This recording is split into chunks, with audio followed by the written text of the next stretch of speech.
Ni radio Imanzi 105.1 FM ngushimire cyane uteze amatwi nyine hadi Imanzi. Ndanashimira abagenzi banjye mwanya kuva ku isaha ya kugira amagingo ayanganye nanyinje kubakora mu ngata.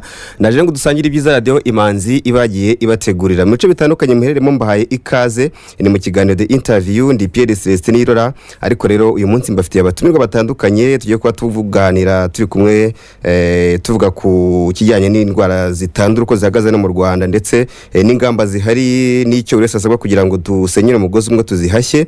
Ariko kandi rero hagati y'itariki 20 kugera ku 22 z'uku kwezi kwa 10 inama izabiteraniye mu Rwanda ku rwego rw'isi igana n'ubundi ku ngamba ndetse no kuri izi ndwara zitandura muri rusange. Tuza kugira muri kino kiganiro aho turi kumwe n'abatunga batandukanye. Turi kumwe rero na n'umuyobozi w'ishami rishinzwe kurwanya indwara zitandura muri RBC ni Dr. Uwinkindi François. Tubahaye ikaze. Murakoze cyane. Mumeze neza? Tumeze neza. Yego. Kubana namwe.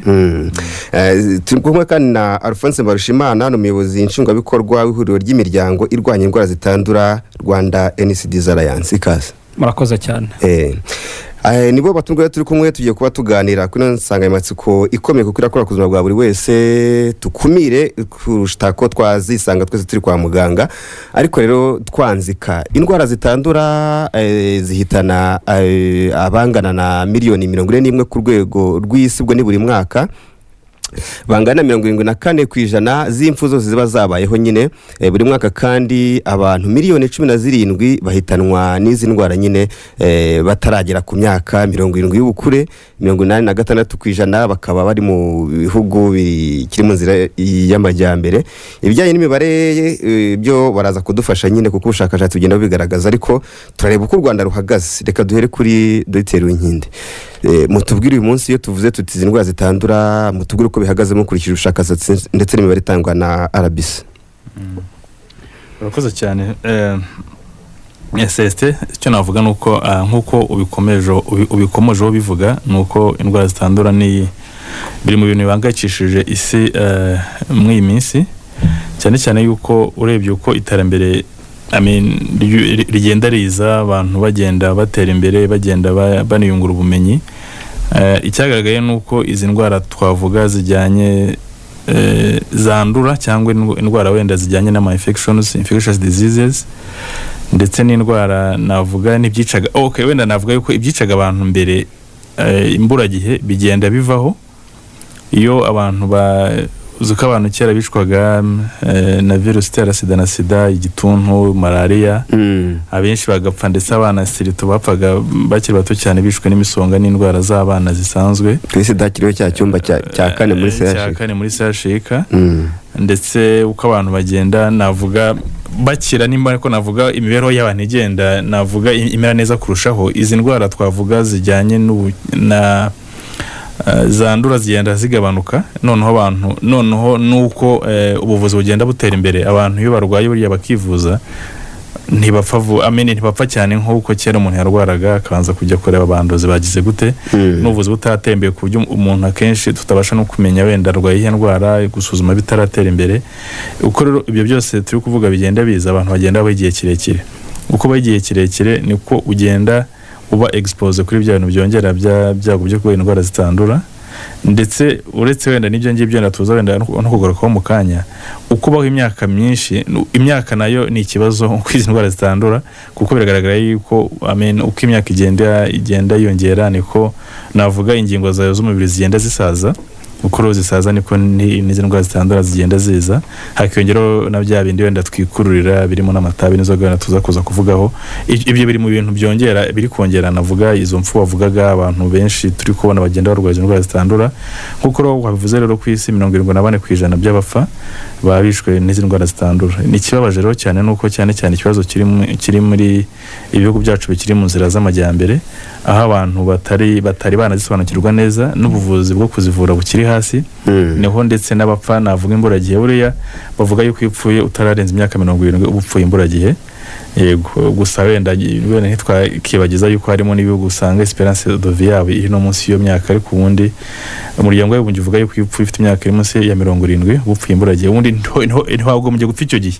kandi ikimera igaragaza nuko harimo miliyoni 17 zipfa mbere y'iyo myaka. Abo rero nk'uko wenda wongeye gusoma neza wasanga mwizo miliyoni 17 zipfa buri mwaka imburagihe, nuko 86% biri mu bihugu byacu bikiri mu zira z'amajyambere. Yes, kubera yuko icyambere abantu babimenya batinze, bakamenya za ndwara zaragize ku kigero cyo hejuru, twanamenye tugasanga n'ubuvuzi bwacu buracyari hasi, ntago twasha kubavura neza ngo wenda dusunike ya minsi. So nuko rero natwe imare dufite tukinakoraho cyane cyane yuko ntago navuga yuko dufite imibare wenda myiza cyane, ariko aho tugeze byibuze biradufasha, kubera yuko imibare ni ngombwa iyo uri mu kurwanya indwara no kumenya yandi kuva hendi kujya hehe, ahari ikibazo ni hehe.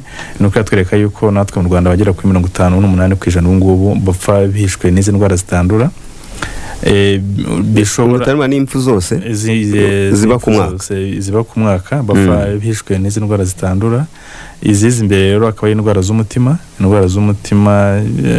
cyane cyane nizo zizi imbere, uretse ko no kwisi nizo zizi imbere muzica abantu benshi. Hakurikiraho akaza indwara za kanseri, akaza indwara navuga ya diabete, indwara z'ubuhumekero. Uretse ko ngo 58% navuze hazamo n'abantu yego ntabwo tubifata nkaho ari indwara zitandura, abishwe bazize za accident n'ibikomere, abo naho tubabareramo. Ariko ibaze izi ndwara tuvuga gusa wenda navuga indwara z'umutima, harimo umuvuduko w'amaraso, indwara ya diabete, kanseri, ubuhumekero, imibare duheruka bari kuri 44%. Ariko iyo ngiyo none wenda ngira ngo wenda mvugeho gatoya, nuko abo ni abantu bapfira kwa muganga.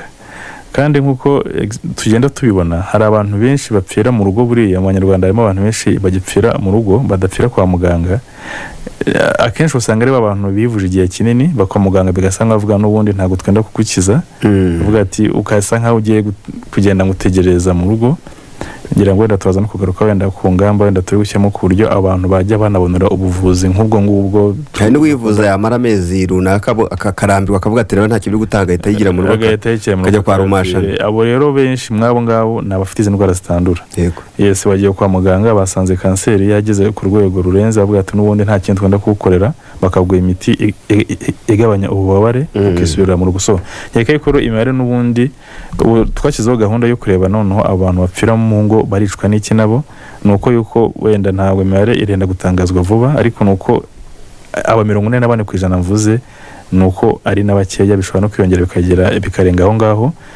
Kwa rukwerekana yuko natwe icyo kibazo turagifite, kandi uko igihe gishira bigenda byiyongera. Niyo mpamvu dukeneye gufata ingamba zifatika zihamye kugira ngo tubashe kugabanya uyu muvuduko w'abantu bapfa bishwe n'izo ndwara zitandura. Reka wenda na Alphonse twunganire, kuko baba umunsi ku munsi bagira ibikorwa bakora bigamije gufasha ndetse no gukumira byihariye izo ndwara zitandura. Ariko muvuze ko iyo umuntu apfuye atagize imyaka 70 y'ubukure abakinyutse mu by'ukuri, kandi izi ndwara bigaragara ko zishobora kuba zihitana abantu bari mu cyo kigero. Ni mu gihe kandi ikizere cyo kuba ku Munyarwanda cyazamutse 69 ubwo si ibyo bintu niba ikizere gihari ariko indwara zo zikomeje kuzamuka, ubwo tuzabihuza biti cya kizere tuzashiduka turi kubura abantu.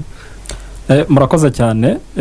Icyo kizere cyahari, ariko noneho ni nayo mpamvu arahashoje avuganisha ko tuza kureba ingamba zafashwe kugira ngo byibura icyo kizere kigumeho, cyangwa se niyo myaka abantu bakenyuka mbere y'imyaka 70 ibe yakwiyongera.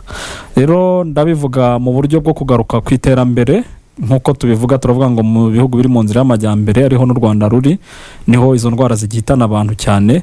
Ariko durashaka kubihuza noneho no kureba wa muntu upfuye imburagihe hagati y'imyaka 18 na 69 70.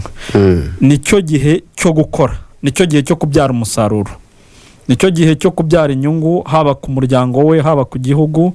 Ni cya gihe umuntu arangije kaminuza, arangije kwiga, arangije gushinga yenda urugo, afite abana akeneye kubitaho. Icyo gihe rero iyo ukenyutse tuvuga ko ari ugupfa imburagihe, kuko ubupfuye mbere y'uko igihe wakagombye kubupfira.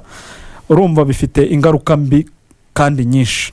Bifite ingaruka mbi ku iterambere ry'umuryango, ku iterambere ry'igihugu.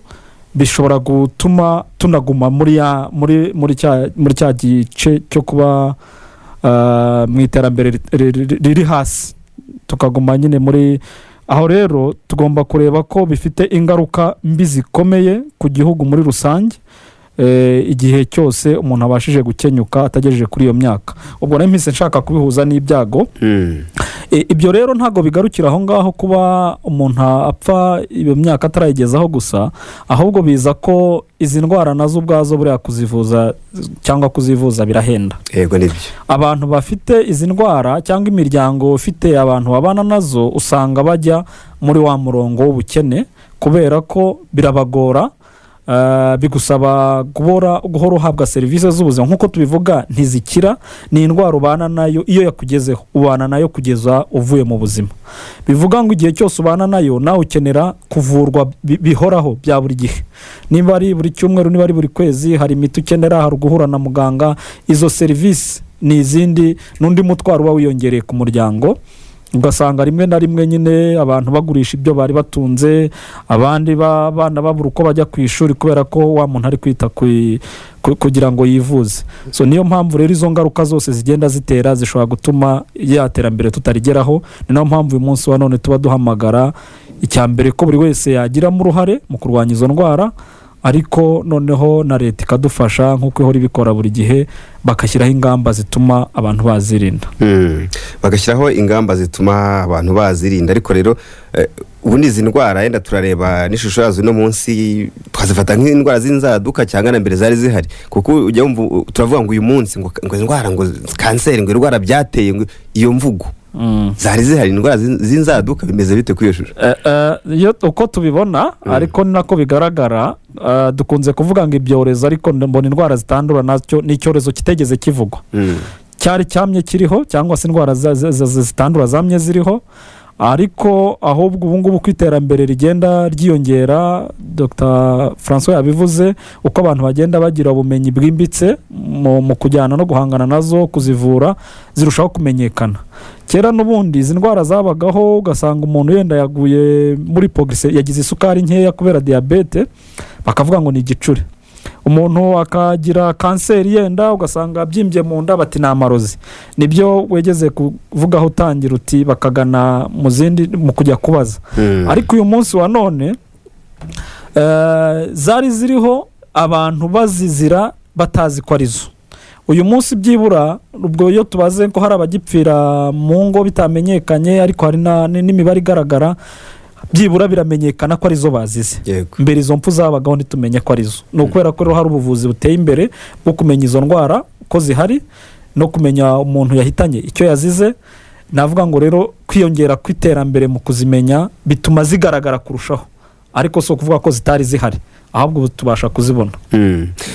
Urumva uburyo bwa ngira ngo n'inzobere mu kuvura no gusuzuma indwara za kanseri, ngira ngo umubare warazamutse ubwo w'abaganga mu rwego rw'ubuvuzi duhita.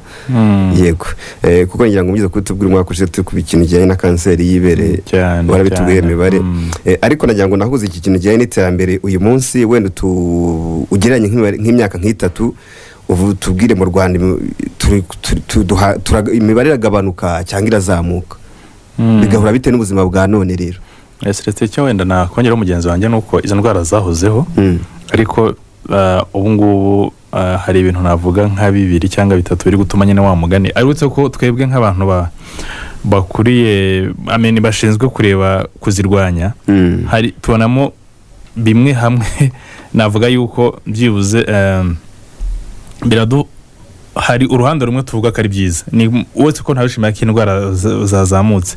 Uruhande tuvuga ko ari byiza, byibuze abantu byazamuye imyumvire, biragaragara ko imyumvire y'Abanyarwanda ku izi ndwara n'ubumenyi iragenda izamuka. Byibuze ntabwo umuntu akirwara kanseri y'ibere ngo igereho ibere ricike bibigisebe, akigita ngo ni amarozi yagiye yari gusigaho bya byatsi. Byibuze yego bake baracyarimo, ariko uko twaba tumeze nk'uko bivuga imyaka 3 ishize ntabwo ariho turi. Noneho ibi mugenzi wanjye Alphonse yavugagaho nuko ni ibintu bitatu. Harimo imyaka kubaho kw'abantu kwarazamutse. Tuvuze wenda mu myaka yashize, wenda twibucyanije nyuma ya jenoside yakorewe Abatutsi yo muri 1994, ngera icyizere cy'Abanyarwanda cyo kubaho ngira ngo byari imyaka ntiyaregaga imyaka 40. Niba nibuka neza twaza kongera tukareba. Urumva icyo gihe noneho hariho n'ikibazo navuga cy'imibereho ibi turi kuvuga ya VIH nibwo yari iri gukara, nibwo kuvura igituntu nta byari bihari, ufite ngira ngo byose byari byaravuyeho, niko navuga yuko ntabwo mu cyazamutse ahubwo cyari kuri 49 mu mwaka wa 2000 kigera kuri 49 nyine muri 2000 gusubirirwa inyuma gusubira inyuma. Oya ndi kuvuga muri 94 icyo gihe wenda navuga yuko ngira ngo byigeze bijyasi cyane yego ngaho. Yes. No urumva iki mpamvu nari kwivuga, urumva abantu nta systeme ya santé hari, nta buvuzi buhari, nta abantu ikibara gishe novuga ngo abantu bafite ibibazo byinshi bitandukanye ku buryo wenda nicyo ngicyo turi kuvuga cyo kuvuga wenda dutangiye dushyiraho za programme zo kurwanya, zo gushaka imibare, nta byari bihari. Kizere cyo kubaho imyaka 29 mu 1989 kigera kuri 41 mu 1994 mu mwaka wa 2000 kigera kuri 49 2014 kigera kuri 65 na 21 kigera kuri 67 uyu munsi kiri 69 bice bitandatu. Wabyumvise naka tufata imyaka 40. Kigera abantu benshi ntago bahaduhaga navuga chance zo kugira ngo tubasuzumize indwara zitandura, bapfaga hishwe n'ibindi kandi bagapfa ari batoya mbere. So icyo gihe wenda n'imibare no kwikusanya nta byari bihari, ariko ko abantu bagenda bazamuka, navuga ikizere cyo ko cyenda kizamuka, noneho n'imibereho yacu tubayeho, ngira ngo ubuzima bwacu bujyanye n'iterambere turashaka kwihuta, ariko turihuta wenda gute kugira ngo wenda tubijyanishe natwe no kwitaho bihagije kugira ngo tubashe no ko igihe kinini ry'iterambere turi kujyamo turibemo igihe kinini. None ugasanga ibyo byose nibyo wenda nyine bigenda biza bitwereka yuko imari igenda izamuka, ariko none nk'uko none twabivuze no gusuzuma byariyongereye. Nk'imyaka wenda nka 12 ishize twageraga nk'umuganga umwe uzi gusuzuma indwara za kanseri, ubu turavuga barenga 20 wenda byibuze navuga mu gusuzuma muri laboratoire. Ibyo nabyo mbiri mu bintu tuvuga wenda bigenda bituma tugenda tubona imibare buri mwaka igenda izamuka, uretse ko noneho n'imigenzereze y'abanyarwanda byarahindutse. Munasigaye arwara byiza avuga ngo ufite mituweli reka njye kwa muganga ndebe uko bimeze, umuntu ntagiborera mu rugo kubera ko yabuze uburyo bwo kujya kwivuza. Ibyo byose biri mu bituma imibare izamuka, kuko urebye ku isi ahandi kuzamuka imibare byagiye bigenda gake, ariko no twebwe urebye biri kwihuta cyane. Ni ukuvuga yuko noneho si uko ari abantu bashyashya turi kubona, ni babandi bari basanzwe barwaye batabizi, kubera ubukangurambaga tugenda dukora mudufatishije namwe mudufashije izi ngamba zo kwizumisha hakiri kare tugenda dushyiraho, nimo tubona imibare igenda izamuka. Kandi n'ikindi navuga izagumya kuzamuka kuko imibare ntabwo ari abarwayi benshi, ahubwo nuko kubitahura biri ku rwego rwiza byazamutse. Abantu bari basanzwe barwaye wabyumva ntabwo, ariko nabyo sibwo ntibyatuma umuntu avuga ati birimo nyine nicyo navuga. Niyo mpamvu kuko izi ndwara zitandura nk'uko wenda twavugaho, ntago ari indwara, ntago ari malaria. Umubu ukurya uyu munsi nyuma wenda y'ibyumweru 3 ukabatangiye kugira ibimenyetso bya malaria, bigenda gake gake, rwica ruhoze. Abenshi avuga ko ari silent killers mu Kinyarwanda kizogo nuko bivuga na rwica ruhoze. Noneho urumva rero wowe ushobora kuba uhimeranye n'imyaka 5 kubera ko akenshi yose zitangira nta kimenyetso na kimwe zigira, ku buryo wenda nk'umuriro nka malaria ngo ujye kwivuza wumve wenda uri kubabarira iryinyo ujye kwivuza. So no akenshi ni impamvu nyine ari ubukangurambaga bugomba guhora tugahindura imyumvire n'imyitwarire. Nyangwa ni ikintu gikomeye burya muri kamere y'umunyarwanda, ikintu cyitwa kwisuzumisha utarwaye, ikintu gikomeye. None ukaba uje kwara yuko watangiye noneho kugira navuga icyo nakita complications za ndwara zitandura zatangiye kukubuza bimwe na bimwe, ntabwo kiri kureba neza, zatangiye ikimenyimenyi byo kumva ko umuntu akavuga ati se kutaje kukaza ati namutse ntameze neza ujye kwa muganga se nzaje kandi buko ndamukameze byose rero nibyo bintu navuga bituma imibare izamuka. Ariko wenda warumbajije hari ubushakashatsi twakoze ngira ngo hashize imyaka 2 tugeranya nubwo twakoze imyaka 10 ishize, nuko zimwe mu ndwara nyine wa mugani zirimo zazamuka. Urebye nk'umuvuduko w'amaraso mu myaka 10 ishize twari urebye ikigereranyo cy'abanyarwanda bafite umuvuduko w'amaraso uri hejuru aricyo twita hypertension, twateye ku 15 n'igice kimwe kwijana. Ejo bundi ubushakashatsi twakoze muri 2022 twasanze bari kuri 16 muri 18, byarazamutse bijyana nyine na ya myaka na cya kigero amene na ya myaka abantu habaho igenda izamuka. Nuko harimo nyine na bimwe mu byongera ibyago byo kuzirwara nk'umubyibuho ukabije, ntabwo twavuga yuko ari icyorezo, ariko nabyo irerekana yuko bigenda bizamuka.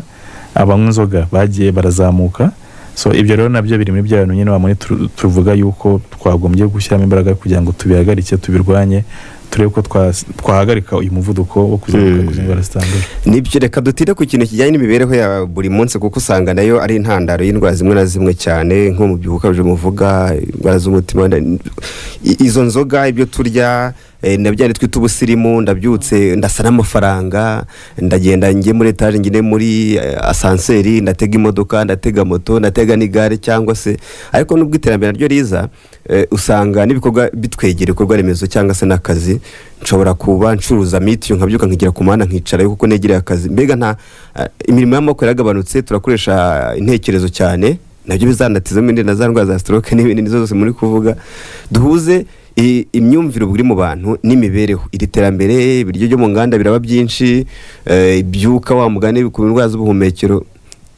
Ejo narebye imikindo iri hano mu muhanda, uzari buzasanga yarabaye umukara nk'ahantu cyane yenda hapanda, kuko bitewe na visitensi ushyira mu modoka zisohora ibyuka zigihari usanga imyotsi itijya hariya.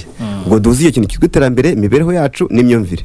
Twavuga ngo indwara z'abasirimu, izi ndwara zitandura kandi byo bifite icyo bisobanuye, kuko umusirimu agomba kurya akafiriti, akanwa karanze kameze neza. Tuzi imibereho kuko niyo turimo nayo tukomeza kubamo ku iterambere rihuta. Yenda niba natangira, urakoze cyane. Imibereho turaza kuyihuza cyane cyane kubera ko izi ndwara byongererwa ibyago byo kuba wazigira bitewe n'imibereho ya buri munsi. Ariko nashaka kuvuga ku kintu cyitwa nafata nka parallel development, nyine muri angere zose hari iterambere mu nzego zose tukabijyanisha. Nashaka kuvuga ko iterambere turashaka kuba dufite mu zindi sekiteri ntago risiga iry'ubuzima ku ruhande. Nuvuga ngo iterambere turebe, ushobora kureba ngo inganda zariyongereye, imihanda, ibyo byose bishobora kongera bwa buzima tubayemo, ariko ntitwibagirwe ko muri angere y'ubuzima naho hari iterambere cyane cyane ryo guhangana n'izi ndwara. Mwari mwabikomojeho, dogita yabivuze kuntu ubu dusigaye dufite abaganga benshi bashobora kureba kumenya gusuzuma indwara ya kanseri, ariko tunamenye ko uburyo bwose bukoreshwa ku isi mu kuvura indwara ya kanseri ubu mu Rwanda burahari.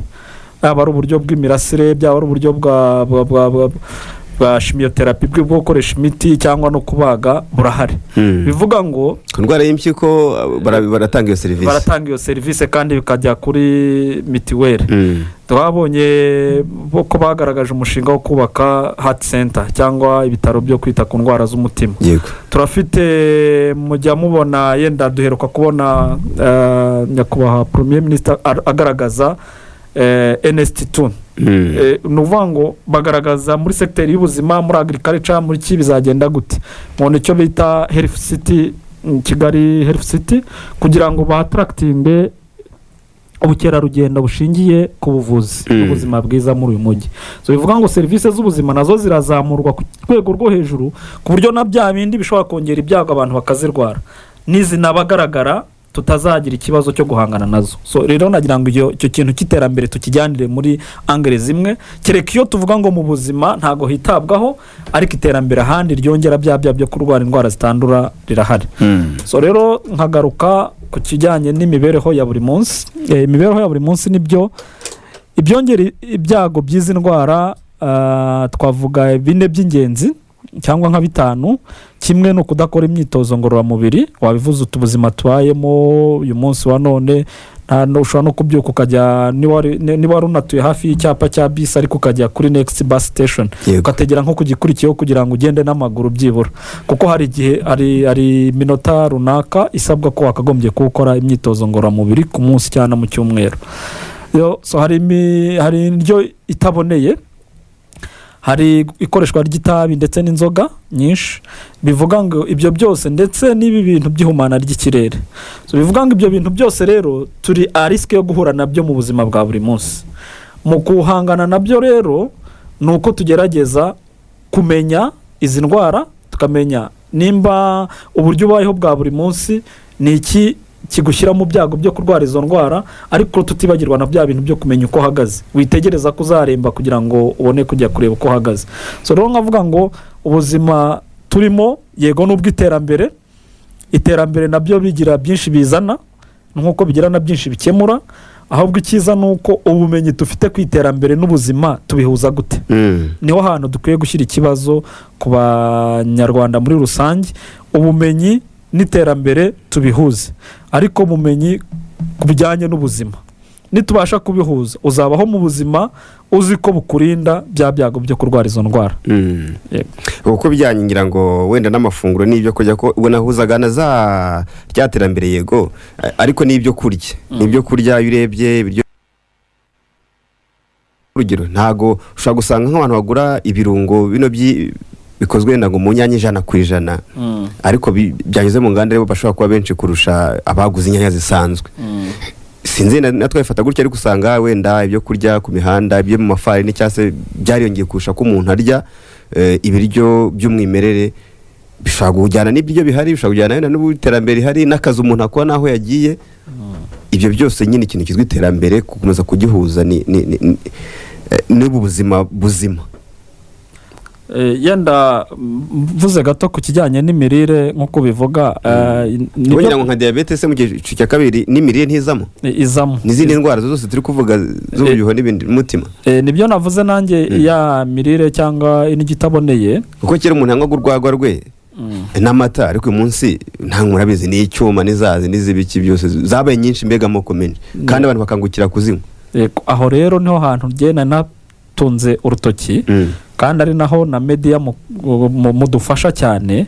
Wa muntu nk'icyuma azi ibyago yishyiramo, abafite amafaranga make ariko akagira ngo agire umunezero. Uwo munezero rero nicyo kintu tugomba kujya turebaho. Twifuza ko umuntu aba afite amakuru ahagije ku buryo nunafata uwo mwanzuro yuko ugiye kunywa ibyo unywa cyangwa urya, uba uzi neza yuko byongera ibyago ku buzima bwawe.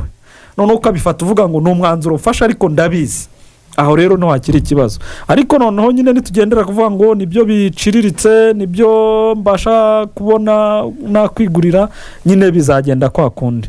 Ni byiza rero ko abantu bagira ubumenyi bwimbitse, ariko cyo nanone nagarukaho nyine kuri ibyo by'inganda n'ibyo kurya bitandukanye. Urabizi yenda dufite n'ubundi nk'uko buriya tuba tubara imibare y'abicwa n'indwara zitandura. Ku rwego rw'isi dufite n'imibare iri hejuru y'abatabasha kubona ifunguro ku manywa na nijoro, cyangwa batabasha no kurya. Inganda rero uyu munsi wa none zikora zigira ngo zigire production cyangwa zishyire ku isoko ibintu byinshi byahaza abantu. Nuvuga ngo hari naho isi ihanganye no kubona ibiribwa ku bantu bose. Noneho ariko bya biribwa ubuziranenge bwabyo n'ubuhe. Aho rero niho hahita hagaruka inzego zitandukanye muri regulation kureba ese ibikwiye kuba bijya ku isoko abantu bakwiye kuba barya bitatongera ibyago ku buzima bwabo.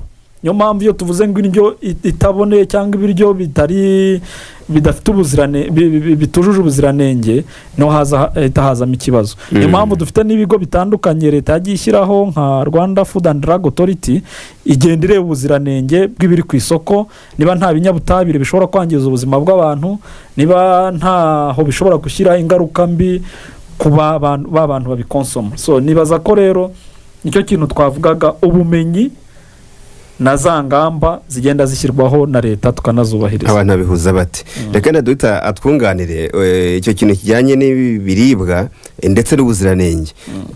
Nanjye ubwanjye ngiye byumva tukavuga tuti wenda ngiye kurya katuwena ntitukari inyama cyane zitukura nk'urugero, ni nama tugirwa, ariko ugasanga era nk'inkoko wenda ni zimwe za ariko zitubuye tubanguye zinzungu. Nuvanga ibiribwa byinshi uyu munsi, yes, ibiribwa uyu munsi biratubuye mu yandi magambo, byaba ibiva mu murima yaba amatungo, binyine bifite ukuntu twita ku musaruro cyane. Tubivuza yego n'ubuziranenge cyangwa se, ariko tugasanga iyo ugiye kugura nk'amagi ugasanga amagi yitwa amanyarwanda, sinzi naho bitandukanye, ariko ukana mukatubwireho ugasanga arahenda cyane kurusha yitwa ngo amazungu. Ibyo bintu byose kigerege n'ubuziranenge, kuko umuntu ufite imyumvire avuga ati inkoko yakuriye ibyumweru 2 wa mugani iyo inkoko yareka gutera ibintu gute. Ndajya kurya ikirayi ngasanga ikirayi cyajemo igihuku harimo urwenge imbere, kubera wenda akahita avuga ati nibura n'ifumbire. Undi guhuza nyine ibyo bintu bijyanye n'ubuziranenge guhera mu murima, kugira ngo ubuziranenge buhera mu murima kugera ku isahani. Nako ni no munda ko ubiriye ku isahani bimeze neza, ariko munda ntibigende uko nawe bya bibi. Ubuziranenge kuva mu murima kugera ku isahani. Uyu munsi mu rwego rw'ubuzima mu bihuza murabigenzura. Umuntu ufite iyo myumvire yuko ibi biribwa bitubuye bishobora kuba intandaro y'indwara zitandura ari mu kuri? ngo hari imvugo bakunda muri iyi minsi bakoresha ngo ibintu biri mu mihanda harya ni imvugo zo ku muhanda zo mu mihingo za twita nazo ngo zabaye ngo muri mihanda ni imihanda imvugo ziri imihanda so kuko uyu munsi uzi ko umuntu ateka akaboga kanyama umuturanyi ntamenye ko yagatetse ngo kabira byumva kandi mbere karahumuraga amahoro ukayabura uronga inyama ugasanga nta amazi abaje arera niko nuko inyama kera tweryaga rimwe ku munsi mukuru ngo ni buri munsi ntago impumuro twarayimenyereye okay icyo navuga nuko muri rusange reka tureke wenda kuza wenda ari igihe uvuga amakuru udafitiye igihamya nta bushakashatsi wakoze ugasanga urimo urateza ikibazo. Icyo navuga nuko muri rusange iyo tuvuga indyo iboneye cyangwa indyo nziza twifuza ko umuntu aho bishoboka yakareye bya biryo navuga ari igihe cyane Rwanda umuntu akibura biri fresh, ni ibiryo by'umwimerere bya biryo ubundi kuva mu murima bijya ku isahani. Aba nigeze kubona afite slogan ivuga ngo mpisemo indyo nyafurika. Ushobora kuba baziwe hepfanga ukatandukanye cyane. Ubundi akenshi nyine birangira dusubiye kuri ya gakondo burya babakurambere bacu cyangwa batubanjirije, so kuvuga yuko batari bazi ibyo bakora, nuko ubundi bibaye byiza bikunze, ariko nyine hari igihe bitemera bijyanye n'ibi ngiye twariyongereye. Eske turatekereza za nkoko wavugaga twitanga inyarwanda itera amagi 10 gaiterekera aho ngaho, nimba dukeneye kurya amagi ko tuzayabona. Ariko noneho tutagiye wenda kureba uburyo twakongerera, twazana za nkoko zifite umusaruro urushijeho, twazana ya mbuto ihangana n'ihindagurika ry'ibihe ifite umusaruro navuga mwinshi kurushaho, yanakera vuba kurusha zazindi twari dufite twavuga za gakondo, kubera yuko nitumye kugendera muri wa mujyo wovuga ngo ya nkoko y'umukara yateraga so ngigira ifite umuhondo mwinshi n'iki n'iryo ndi buryo ibindi mbireke ntabwo tuzabona ibyo turya, ntabwo nagwakanije. Icyo na wenda twakizeza abantu nuko ibyo byose turi kuvuga ari yafumbiriza ari bya biryo, nuko ikiza abanyarwanda bararinzwe. Dufite ibigo navuga nka bibiri b'ubuziranenge, hari cyitwa RFDA, akenshi ngira ngo nta byumweru nka 3 cyangwa kwezi gushira nta tangazo baduhaye rituburira ati umutuyu n'uyu ibyo ko ibi n'ibi tubivanye ku isoko, kwa rero ko twapimye dusanga harimo ikibazo. Byo zo ngaho turizeye yuko ibyinjira biba byapimwe biba byasuzumwe byabanje kurebwaho, tukagira na RBS nayo igenzura nabyo navuga ubuziranenge, so barakorana ku buryo twavuga yuko ibi ngibi turi kurya navuga mu murima n'iki nta kibazo bifite. Ahubwo ahantu wenda twavuga wenda dukeneye kongera kureba ni ibi biryo bimaze igihe byakorewe mu nganda, biba bimaze imyaka 2 muri za alimentation, hari n'igihe utajya no kwibuka ugasanga uguze ikintu isurya. Niyo mpamvu ngira ngo ubwo kangarambaga nabwo buriho, tubanze twongeye turebe ibyo ngiye kurya harimo iki, ibyo ngiye kurya bifite igihe bizarangirira ryari, kuko hari igihe rwose wiro turuva waguze n'umugati banditseho ko wenda ari ku itariki 20 z'ukwa 9 wagombye kuba warakoreshejwe. Hari igihe nabo muri alimentation batibuka wenda niyo ngiye no kuyikuraho, ugasanga uraguze usanga ureye wahamugata umaze iminsi 2 ugize ibyo wenda ako nta kicu mwirabura wamwumvishe bibona hano. So icyo navuga nuko wenda ibyo bintu aho bishoboka hose twirinde bya bintu navuga byo ibingibi byo mu nganda, tugerageze ni cyakijumba bavuye murimo abanye ku isoko, ni gitoki ni ikirayi, ntabwo usirimu ari kujya kurya za chips zimaze umwaka zikozwe ziri mu mashashi nguze muri za alimentation zitandukanye. Ikindi kintu wenda nakongeye no konyene wamugana iki kintu ni kinini cyane. Yego indwara zitandura tuvuga ko harimo ibintu bibiri bizitera, hari ibingibi nyine turi kuvuga dushobora kwirinda, dushobora kurwanya bijyanye n'imibereho, ariko harimo n'ikindi nyine wa mugani ari nacyo kintu ngira ngo twagasema imbaraga cyane, ko rero ko impfu 40% zizi ndwara zitandura dushaka kuzirinda. Ibintu Alphonse amaze kutubwira tubiretse none iri terambere turi kuvuga wenda sinzi wowe ndekona unameze neza, by the way ndabona wifite umeze neza, gira ngo ugerageza kwitaho ijambo giza mu murimo w'Imana ngo bimpaye ikizere cyo kuza kuba. Ariko hari reka nguhe nk'urugero, yego nanjye wenda nkeka yuko ndatandukanye nabo ngabo ngiye kubwira. Kigali ngira ngo mubonye ko mbute yaje hari amasaha agera ibintu bikanga, abantu twese tugerageza kugura imodoka kugira ngo tujye okay na sinye twateye imbere kandi tugatura hagendeka nyine handi hafi y'umuhanda tumeze neza n'ibiki byose twese imodoka zabaye nyinshi burasagera umutangiye kubona akazi aravuga yere byubuze niyo kugira ngo ujye kubika amafaranga uzagire ujya no muri banki kugira ngo yihute uzane imodoka ngira ngo wenda tubajije muri Rwanda Revenue imodoka zinjira buri kwezi ni nyinshi ni byiza ku ruhande rumwe yes ni itambere kuzama ariko iterambere turajyamo gute none uvuga ngo reba ndabyutse wenda tuvuge saa 12 ndabyutse ndakarabye mfashe ifunguro rya mu gitondo wenda mbashije kwibona wenda reka dufate nyine umukozi ukora mu biro wenda twavuga banga tuvuga ngo bameze neza nfashe ifunguro rya mu gitondo urumva ndabyutse nta kindi wenda nta sport nakoze nta mfashe ifunguro rya mu gitondo mise ko natse imodoka ngiye kwicara muri office ngezeho saa 3 urumva ndakoze sinigeze nananura amaguru sinigeze ngera handi hantu njya urumva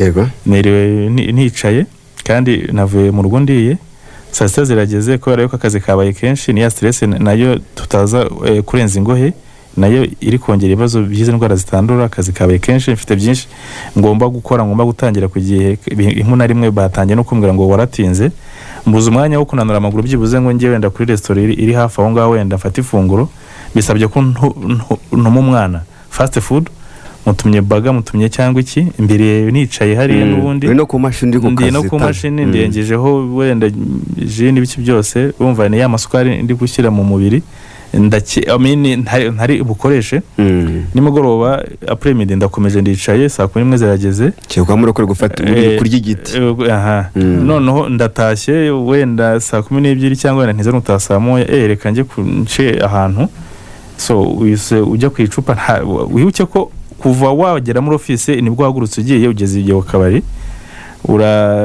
kumwe n'abagenzi bawe umwe inzoga urengeje ya brochette rimwe na rimwe ari gihe nitabiriziramo ugataha ugera mu rugo akenshi mu mafamily yacu usanga ifunguro rinini ni irya nijoro tugiye gusangira na family zacu akenshi bitanakenewe noneho uyise kureba amakuru wenda urebye agafilime umupira uriho uyise ujya kuryama ugasanga muri wa munsi wawe nta na metero 500 wigeze ukora ukoresheje navuga imbaraga z'umubiri ibyo bintu ukabubwo buzima ukwezi kumwe amezi 2 amezi 3 so aho no haziramo twa turi navuga twa turi gufumbira za ndwara ni wa mubyibo tuba turi guhamagara ni ya stress duhoramo n'iki so ibyo bintu nibyo tuvuga ngo turebe ni gute umunsi wanjye nawo nahindura uburyo mbayeho nkagerageza kubaho ubuzima buri active so niba byose ya saa 12 cyangwa saa 11 na buri minota 30 yo gukora ka siporo niyo nagakora mu rugo sinkwa nge muri gym ya saa 6 kugira ngo natse imodoka nje kuri restaurant cyangwa nyene nagenda n'amaguru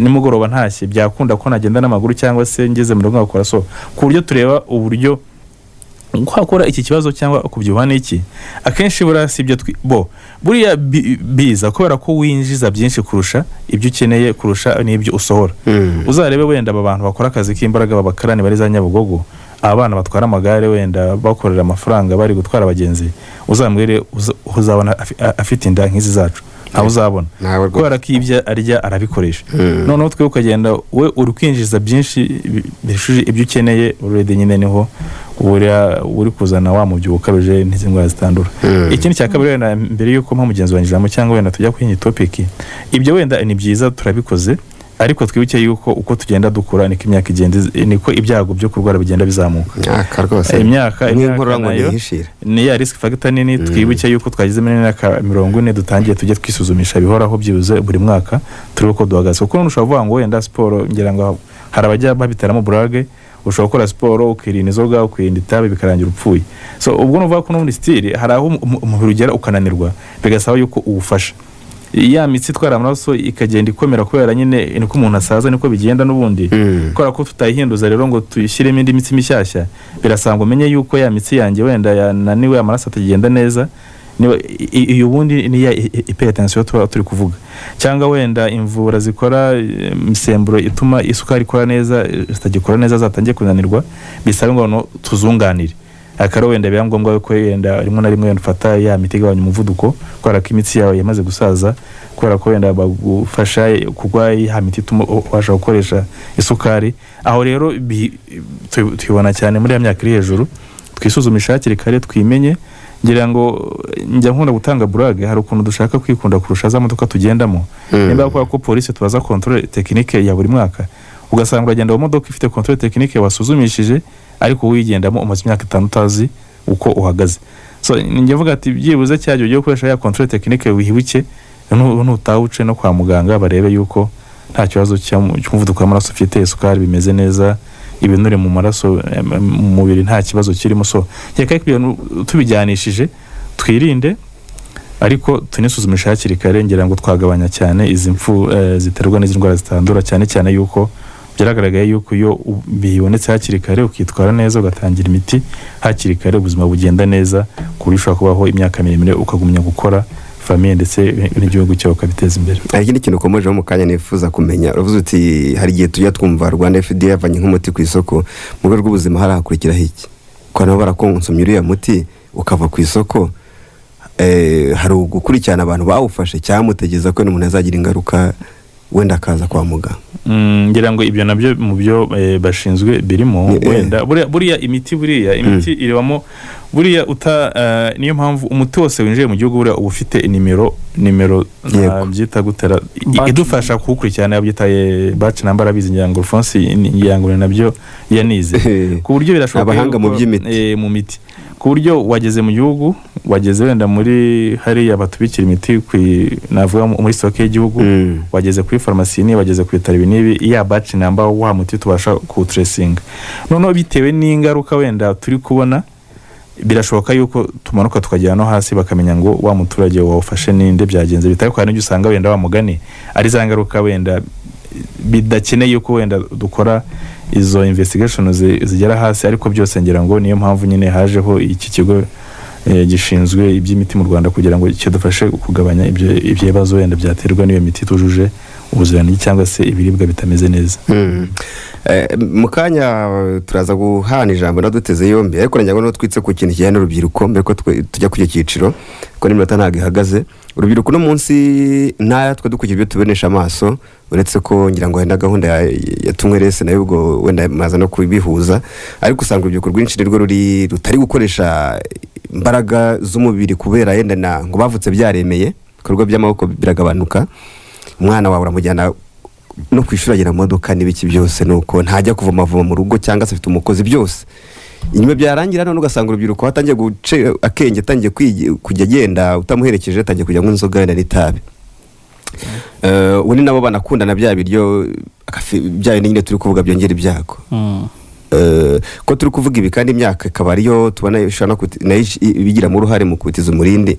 Mubona muti Rwanda yenda cyangwa urubyiruko mu myaka nka wenda 30, urubyiruko imyaka 20 none azafite yenda 45 icyo gihe, ariko mu kubaho no munsi muri za mbaraga ko imbaraga z'umubiri ntuzisevinga ngo uzazikoresha icyo gihe, uyu munsi arimo arazikoresha mu buryo butazubaka. Icyo gihe bizameze bite mu bihuza mute n'izi ndwara zitandura mu kuzikumira by'igihe kirekire? Urakoze cyane. Yenda ntangiye ku kijyanye yenda n'urubyiruko, icyambere nuko turi kwibanda cyane ku kintu kijyanye n'ubumenyi.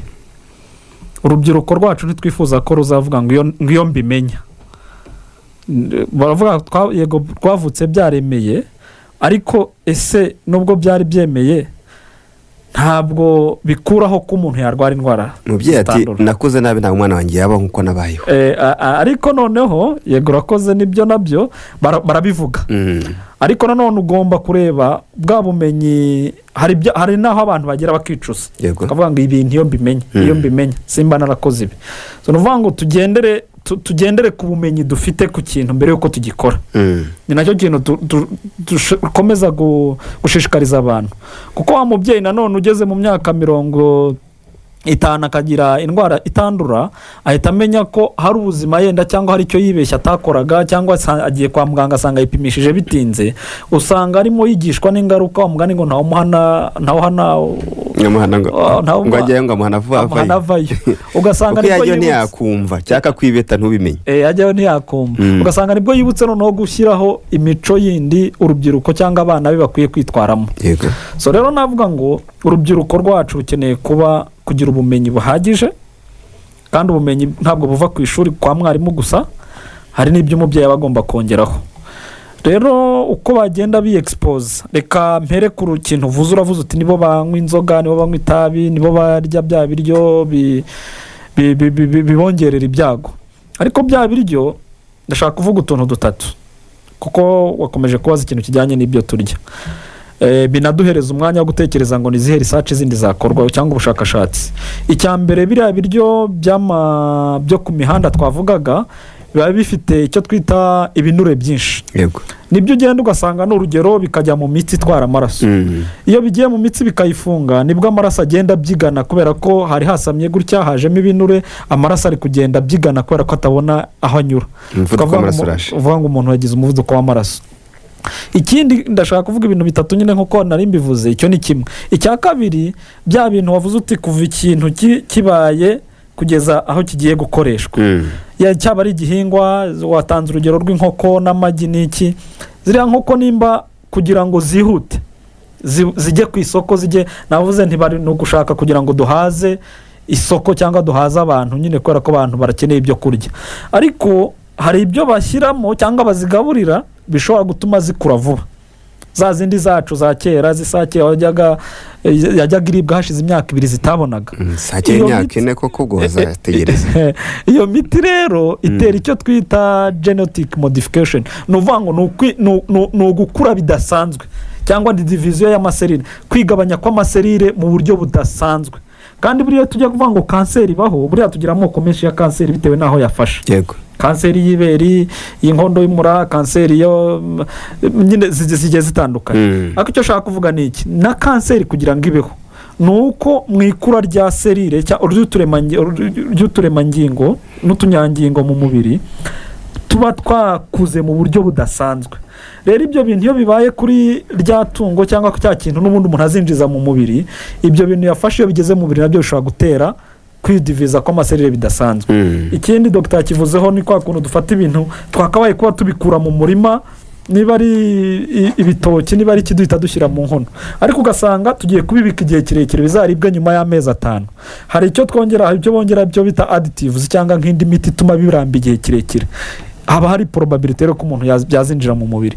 Ibyo byose rero nibyo dukeneye kureba. Nanone ese nibyo dusaba abantu banza usome akenshi ku kintu cyose kiri muri alimentation cyangwa niba no n'imiti, haba handitseho uburyo ugomba kubikoresha, ibyago n'ibintu birimo.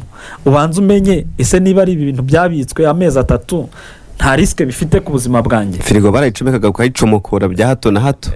Ibyo bintu rero nibyo tugomba kumenya, tukagiraho ubumenyi. Nicyo nashaka kugarukaho rero tuvuze kuri rwa rubyiruko rwacu, twifuza ko bagira ubumenyi, bashakashake, dukoreshe amahirwe dufite, wabaza ababyeyi, wanashakisha. Dufite na internet. Kera internet ntiyabagaho, ahubwo bashakisha internet aho kwiga uko banywa itabi, bige ibindi byabafasha ku buzima. So noneho banarebe bya bindi bishobora kubafasha mu mibereho ya buri munsi itabashyira mu byago, nibyo byatubera byiza kurusha. Ariko rwose ikitabi murabizi ko cyagabanutse, ntabwo leta ihwema gushyiraho ingamba zitandukanye. Sintekereza nkubajije ngo ntiryari uheruka kubona umuntu unywa itabi, hari igihe wibuka? Bigoye. Bishobora kuba bigoye. Bishobora kuba bigoye, ntabwo ukibona umuntu rwose ahagaze ku muhanda cyangwa agenda muri bisi cyangwa ahagaze ahantu harimo anywa itabi. So nibaza ko rero urubyiruko dufite byinshi yakunyuze byomba mu bitugu kuko wenda rinywa nijoro kumva rima rakuzengereje rwose. Ushobora kubyumva. Nashaka kubabwira urubyiruko icyo twababwira nuko icya mbere NCD umuntu wari wese zamufata. Yego. Imyaka yari yo yose, aho waba habe mu cyaro cyangwa mu mujyi, aho waba utuye hariho hose, nyine ntizivangura. Ntizivangura ngo uvuge ngo niz'abakuze, niz'abatoya, niz'abameze bate. Ariko urubyiruko imyitwarire, kubera ko akenshi ziterwa n'imyitwarire twagize, bishobora kuba kongera ibyago. Birasaba rero ko tugenda tuzi neza ishobora kongera ibyago kuri izi ndwara. Urakoze cyane. Reka dusange ijambo nawe duteze yombi, uduhamagara, ushobora kuduha inyunganizi, ushobora kutubaza ikibazo, uraduhamagara kuri 07 82 33 56 59 na 07 763 96 Hadimandalo. Mwiriwe neza Celestin. Mwiriwe neza. Murakoze cyane. Nsoreza no mutumirwa. Ni babiri, Dr. François ndetse na Alphonse. Murakoze cyane. Amaze amazina yanjye nitwa Tuyisenge Claude. Tuyisenge Claude. Ako bakaba banzi nka Claude Rugando. Rugando Nyakarambi muri Kirehe. Muri Kirehe. Yewe naje kugira ikibazo kuri ibyo bibazo mwabajije. Kenshi na kenshi ko ibijyanye n'urubyiruko usanga niyo dufashe nk'amafunguro ese bikaba ngombwa yuko uvuga ngo ugiye kuruhuka, ese mu gihe ufashe amafunguro wamaze kurya nyuma yaho urahindukira ukavuga ngo mbikoreshe siporo kugira ngo bigire, ese cyangwa icyo gihe mfata umwanya wo kuruhukaho kugira ngo ngire gute mbe nduhutseho kugira ngo mu nda bize kugira gute bize gukora. Uravuze kugira ngo ngomba fasha amafunguro wamaze kurya, ushaka kuvuga yenda umaze kurya ukajya kuryama? Ubwo tujya kuryama. None wenda ikindi navuga ko kubijyanye n'itabi. Yego. Ko kenshi na kenshi usanga wenda nk'urubyiruko usanga rurimo ruranywa nk'itabi. Ese wenda nko muri icyo gihe nk'iyaramutse ahuyeho nk'izo ndwara akabona nk'izo ndwara biturutse kuri iryo tabi anywa, bikaba ngombwa yuko ajya kwa muganga. Se ajya kwa muganga bakamubuza kunywa itabi, cyangwa kimwe bakamuha wenda nk'ibinini by'indwara arwaye, se nyuma yaho akaza gukira. Ese ni ngombwa wenda kubimara, kuvuga ngo urabimara kugira ngo yuko wubahirize wenda nk'imiti ya muganga yuko yayiguhaye kandi wakize n'ubundi, cyangwa n'ubundi ni ukuyimara mu gihe n'undi niyo waba wakize ugomba kuyinywa? Murakoze. Claude, Karame. Aho ngaho se Ikirehe ibi twavugaga ya myitwarire tuvuga itizo mu zino ndwara mwege bihagaze bitaho iwacu? Ndetse na kenshi gusa urubyiruko mbere na mbere mbanze nshimira urubyiruko, ariko n'abakuze kuko n'imyaka nayo ituma bibasirwa. naho kuko twabibasira, ariko kenshi na kenshi wenda nk'urubyiruko sindabona urubyiruko rujya mu biyobyabwenge cyangwa rujya mu bijyanye no kunywa amatabi. Ntabwo ndabona. Abagabo baho ngaho ari amazi ari n'inzoga, icyo banywa cyane ni iki? Kenshi na kenshi usanga ari inzoga. Ariko amazi burya, kandi amazi burya ni ingenzi ariko niba yitaho. Kandi ariko iyo urebye kenshi na kenshi inzoga, urumva inzoga nizo bitaho cyane cyane. Kagatabi se ko mu nkono k'urujigo baracyakanywa? Oya, nawe ndabona urakanywa muri Kirehe, ariko banywa itabi. Ntibabura. Yego. Gusa ntibabura, ariko mu myitwarire yanjye mubo mbona nawe ndabona ngo ese arimo arakanywa cyangwa yakanyweye ndi kumubona gutya. Turagushimiye Claude. Murakoze cyane, ariko munsubize kuri ibyo bibazo ndabajije. Arakoze cyane Claude Nyakarambe mu karere ka Kirehe y'Iburasirazuba, rwose tumushimire cyane. N'undi uzaturamwakira Hadi Mandelo. Yego. Wiriwe kandi uraho neza? Inyamamare mbe hakurya Kibagabaga. Inyamamare Kibagabaga. Reka tugushimire ko batumirwa badutumiye. Hanyuma ndashaka kubaza, hari amagambo ndajya nkoresha wenda abantu bamwe badakunda ariko barabyihanganira. Dushyire ukuri ku meza kugira ngo duhashyize indwara. Yewe iyo ndebye u Rwanda n'abanyarwanda societies usanga dufitemo ibyiciro bibiri. Hari abantu bari bahari imbere ya revolution 94, abo bantu bari mu myaka iri hejuru ya 60. Abandi ni abagenizi guhera 94 kugeza uyu munsi turi mu myaka 30 gusubira hasi. Iyo urebye harimo imbalance mu by'ukuri hagati y'abo bantu. Abambere abenshi nta burezi bari bafite, icyo bita education basic for life, usanga kwiga byari biri hasi.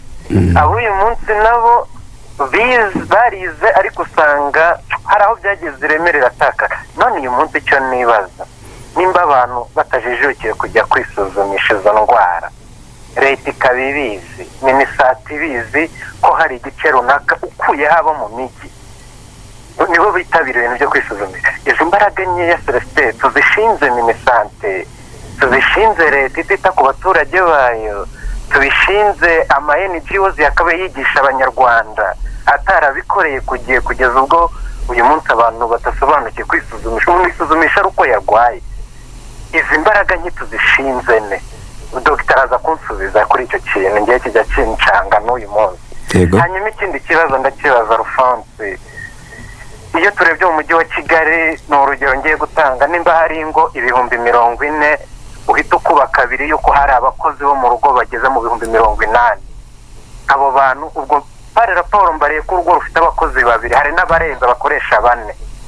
Abo bantu usanga aho bakora badafite uburenganzira bwo gusohoka ngo babe affordable n'ubuzima kereka iyo yarwaye, sibyo? Uyu munsi wa none abo bantu baravugirwa nande?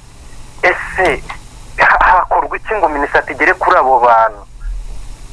Icyo kibazo Alphonse araza kumfasha kucyumva, twumve ni bande bakabajijwe ibi bintu. Kandi namwe muzi ukuri ko abo bantu barahari kandi ni igice kinini cy'abanyarwanda, ndanakubwiza ukuri abenshi ni n'abakuru. Baraza gukora iki ngo bagere kuri abo bantu? Harigishwa ababosi babo, harigishwa abakozi, akazi barakareka basubire mu ngo bite? Hawo biraza kugenda gute? Naho ibindi mwari muri kuvugaho njyewe icyo natangaho nk'inyunganizi ku bijyanye n'imirire. Government na minisiteri yayo nk'urwego ruyihagarariye bakwiriye gukorana na Ministry of Education na Ministry y'ubutegetsi bw'imbere mu gihugu, kuko nishinzwe abanyarwanda bakigisha abantu gutegura ibyo kurya. Nimba bizaca mu ishuri, nimba bizaca mu NCD, aho kugira ngo ujyane abantu bajye kurya kuri NCD, ahubwo baze bafata amasomo yo guteka, bateka ibyo bafite mu ngo zabo. Amasantere agaruke. Aha, nicyo ngicyo mba ndi kuvuga. Urakoze, ubwo numva hari ikindi nungutse ndagaruka. Habaga ikintu kujyana ngo bajye mwana muri santere, ariko akenshi bajyanagayo abaga bamaze kurwara cyane indwara zituruka ku mirire mibi. Karame? Waramutse? Amakuru ni meza. Ni Solomon ndi Busoro mu karere ka Nyanza Majyepfo. Mu Majyepfo. Kandi karunakonganiraho Inyamamare.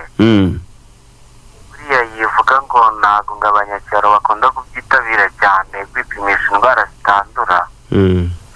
Suko batabyitaho. Buriya ugiye kwitegereza ubuzima bwo mu cyaro. Yego. Akenshi usanga ari abahinzi, usanga ari abantu nyine baba bafite umwanya utari munini udahagije cyane. Nk'ubu ngubu arava mu murima saa 6 yenda n'urugero, noneho nava mu murima saa 6 yenda tuvuge ko ari bugere mu rugo akarabe afata ibyo kurya mu masaha y'ikigoroba abarageze, sibyo? Yego. Noneho usange n'ubuzima bwa buri munsi ya masaha ari busagukeho kuyo yaviriye mu murima nayo yakarabye, ayandi asagukaho arahita aruhuka, sibyo?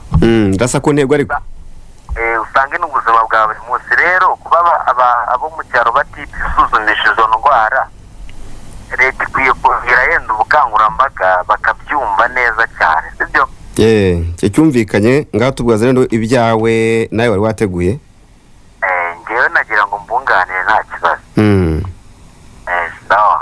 Yego, urakoze. Arakoze cyane cyangwa twunganire, kandi nibyo rwose ibyo avuga. Ubwo nayo turaza kubihuza no kuba umuntu aba yahinze cyangwa akora ya mirimo yindi, ubwo henda niba yabakeneye indi siporo ubwo nabyo nyine aze kubimenya. Nibyo n'undi uzaho turamwakira, turakoresha iminota neza dufite. Hadi Mandalo. Halo, Niriwe neza. Yego, amakuru ni meza. Mwumeze mute? Raho. Okay. Nitwa Nambaje Elias. Elias nkaba nuri hano Kacyiru. Nanjye naye nakurikiye icyo kiganiro, nkaba nashimira n'abatumirwa bateje ikiganiro ku ndwara zitandura. Yego. Nanjye ni umuntu washoboye guhura n'icyo kibazo indwara zitandura, ariko ikintu nashaka kuvugaho cya mbere ni ikijyanye no ubukangurambaga. Ngira ngo ku kintu cy'ubukangurambaga mbona hagomba gushyirwamo imbaraga, kuko zino ndwara zitandura ni indwara ubona zihenze cyane, ari ukwivuza birahenze, ariko ubundi twakabaye tuzirinda. Ngira ngo bavuze ko nka 40% dushobora kuzirinda. Ubwo rero dushyize imbaraga mu bintu by'ubukangurambaga, ngira ngo ni ikintu cyafasha kugira ngo abantu birinde izo ndwara zitandura. Hanyuma ikindi navugaga mu kwirinda, urumva umuntu ariho abantu benshi baba batazi, nuko benshi bakabyita amarozi, nubwo tuvuga ngo abantu bamaze kubisobanukirwa, ariko mu byaro ariho abantu batarabyumva. Umuntu yarwara umutima agatekereza ngo ni amarozi akagira gute. Bisaba ko hashyirwamo imbaraga, hanyuma noneho agashyiramo n'imbaraga mu bintu byo gukora ibintu bijyanye n'imirire, kuko n'imirire nayo iracyari ikibazo. ngira ngo ari umugenzi wanjye wabajije avuga ati se ati abantu bashyiraho n'ibigo byo kwigisha guteka. Hari igihe n'abantu batazi n'inzu kumva ko ibyo kurya ari ukurya, uwariye neza yariye inyama, yariye amafi, ariko tukumva ko ibintu by'imboga n'imbuto abantu batabishyiramo imbaraga, kandi ari byo bintu bigomba. Ngira ngo nabyo niba hashyirwaho gahunda, hakajya habaho ibiganiro bikangurira abantu uburyo bwo gutegura indyo iboneye yafasha umuntu kwirinda izo ndwara zitandura. Hanyuma ikindi nagira ngo mvugeho ni ikijyanye no kuba, ngira ngo abatumirwa batugejejeho ikiganiro bavuga ko umuntu yakabaye nibura ageza ku myaka 70 nibwo twavuga ko umuntu yaba adapfiriye imburagihe. Ariko hari abantu bahura n'izi ndwara zitandura ugasanga benshi turabatakaje kandi bakiri bato, akenshi ari ukubura mikoro, ari bwa bukene twavuze, ari ubwo kubona iyo miti, kuko usanga akenshi binahenze. Mbona rero hakabaye hajyaho ngira ngo gahunda ya leta ifasha abo bantu, kuko ariho naho usanga ino miti akenshi itarajya no kuri mituweli, bakaba bafasha abo baturage bafite ibyo bibazo by'izo ndwara zitandura, abantu bagashobora kwivuza, bakivuriza kuri mituweli kugira ngo nabo bashobore kugira ubuzima bwiza, kugira ngo nabo bashobore kugeza kuri ya myaka 70 iyo bashoje basobanura. Yego. Ikindi nagira ngo mvugeho ni ikintu kijyanye no mu kwirinda. Ngira ngo mu kwirinda ari ikintu abanyarwanda utaraba umuco, n'umuntu kumva ko yajya kwa muganga atarwaye. Abona ko ngira ngo leta yagira uruhare rwo gufasha abaturage, bakumva ko cyane cyane bari abarengeje imyaka 70 kumva ko umuntu yajya afasha. Ngira ngo babivuzeho, ariko hashyirweho ingamba zafasha kugira ngo abantu basobanukirwe ko umuntu yajya ajya kwipimisha akiri kare. Turabashimiye. Ukagenda utararwara. Sawa, ndumva ndabashimira, murakoze. Arakoze cyane. Arakoze, reka tumushimire. Iminota yacu nayo iragenda. Abantu batwihangane twangijeho indi minota nyine kugira ngo dukomeze dusangire amakuru y'ingirakamaro ku buzima bwacu. Namwe munyime duhuze ibitekerezo bijya baduteze yombi minota mike ishoboka kugira ngo tunavuge ku nama iri imbere muri kuno kwezi kwa 10. Duhere kuri Tuyisenge uri Rugando mu karere ka Kirehe. We yavuze ku rubyiruko cyane, avuga ikintu cy'amafunguro, kurya, yavuze ati kurya ugahita ujya kuryama, ati se nta garuka byazagira ugahuza n'indwara zitandura. Mu yandi magambo, iki cyane agarutswe n'umudamu witwa Josiane Nguri Gatsibo mu Gatsibo ajya hari hafi hari mujya bakora kampo hariya ba diabetic ngo Kiramuruzi Gakoni kari kancitse, kuko message nimaze kwisoma ziri nyinshi. Avuze Kiramuruzi Gakoni, avuga yuko rero ngo nawe ngo ararya gahita ajya kuryama, ngo ntajya amara umwanya, ati subwo ngubwo ntibizangireho ingaruka, kandi yavuze ko n'itabi ngo ari biri tuyirinde. Mbega duze ikintu cyo kumara kurya ugahita ujya kuryama ntajya uhana indwara zitandura, kuko bayuje ari babiri. Murakoze cyane. Ntangiye kurya ugahita ujya kuryama, ntabwo ubundi ari ibintu bavuga ko bikwiye kuba bikorwa, kuko ubundi buriya nyuma yo kurya habaho digestion, cyangwa habaho ukuntu umubiri wakira ibyo wariye, no kugira ngo ubikuremo ibyo umubiri uzagukenera ugakoresha mu mubiri. Icyo gihe rero buriya umubiri unakoresha imbaraga nyinshi, ukoresha n'ubwonko. Ni naho ubundi ufite buriya n'ibitotsi biraza iyo ukimara kurya. Muzajya mubona abantu bamara kurya saa sita ugasanga arashaka gusinzira, nyine akumva umubiri wananiwe. Ni ukubera ko imbaraga nyinshi ubwonko buba buri bukora ku gifu kugira ngo bihangane no kugira ngo bya bintu byinjiye mu mubiri bijye kuba byakoreshwa bigira akamaro ku mubiri.